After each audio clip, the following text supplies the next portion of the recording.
would infrastructure, capex, and perhaps real estate, and I don't know if you want to add to those, are those the key sectoral themes that you are kind of looking forward to? Oh, absolutely. We are very, very optimistic about all these three themes that you mentioned. And I know that there is certain section within the market or in the investors who believe that some of the stocks belonging to these sectors have rallied, quite hard already. And I would say that applies to many other sectors, the concerns around high valuations. Yeah, true. So that is one of the concerns that we commonly come across when we interact with the foreign investors.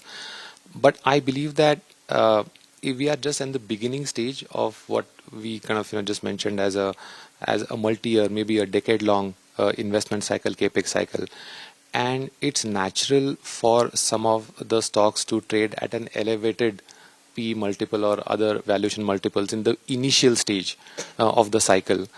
And I would definitely say that if there were to be some pullbacks, we would definitely be adding, onto those names, as a part of the pullback. But yes, apart from that, we definitely see, certain other segments of the market also pretty interesting. I would say telecom sector is looking, very, very interesting. And in general, there are, several bottom-up ideas, especially on the manufacturing side. Some of the segments that benefit from the China Plus One or the PLI schemes that the government has, been kind of advocating. So we clearly believe that what we are seeing in India today is a broad basing of the market, as against, let's say, if you look at, the US, where just 7-8 stocks have sort of accounted for bulk of the market returns, whereas it's the other way around. And clearly a lot of small caps are becoming mid caps, and mid caps becoming large caps, and that is a story we believe will continue. I just want go ahead. So I will just probably add, and you made a very interesting point on real estate. I think that's the biggest shift that we have seen in the last decade. Historically, housing in India has been a beneficiary of the economic activity, whereas in our view, the next decade, housing will be the driver of economic activity. So India will see a massive housing boom, which is not a price boom, but a construction boom. So you will see more houses being sold, which basically means the entire value chain of real estate, right from a developer to a cement player to a building material company.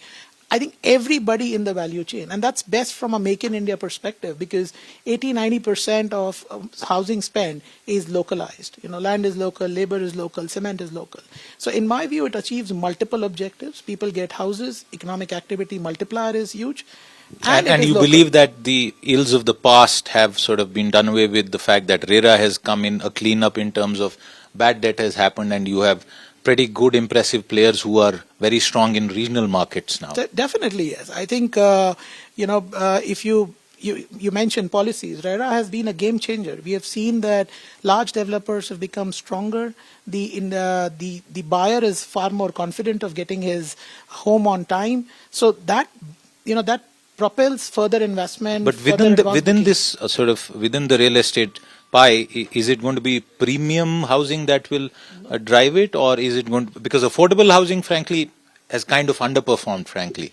No, I think it's where you are in the cycle. It starts with premium housing, then you go towards affordable housing, then the beauty of this cycle is it's across the board.